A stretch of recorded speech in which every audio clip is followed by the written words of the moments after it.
গুনাহের কারণে আমার চক্ষু না পাক।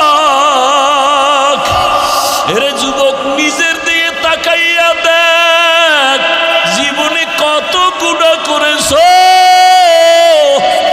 ওরে মাকে কত কাঁদাইছো, খারাপ আচরণ করিয়া বাবারে কত কাঁদাইছো রে যুবক। খারাপ ব্যবহার করিয়া তোর শিক্ষকের কত কাঁদাইছো। খারাপ আচরণ করিয়া কত আলেমের কাঁদাইছো রে যুবক। পায়ে হাত রেখে বলি ফিরিয়া যা, মাওলার ধরা বড় কঠিন। ওরে আমার আল্লাহর ধরা থেকে কই পালায় যাবি।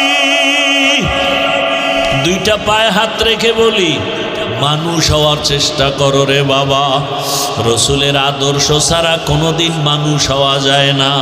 মক্কার চরিত্রহীন মানুষগুলো শুধু রসুলের আদর্শের কারণে জান্নাতের সুসংবাদ পেলেন।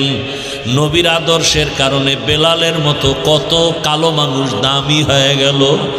মায়ার নবী মেয়েরাজ থেকে আসিয়া কয়, বেলাল, জান্নাতের মধ্যে তোমার আওয়াজ পাইছি হাঁটার।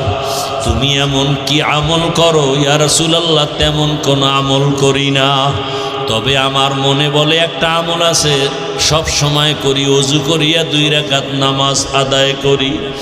বেলালের মতো কত কালো মানুষ এত কষ্ট জীবনে সহ্য করছে, তারপর আমার আল্লাহকে ভুলে নাই।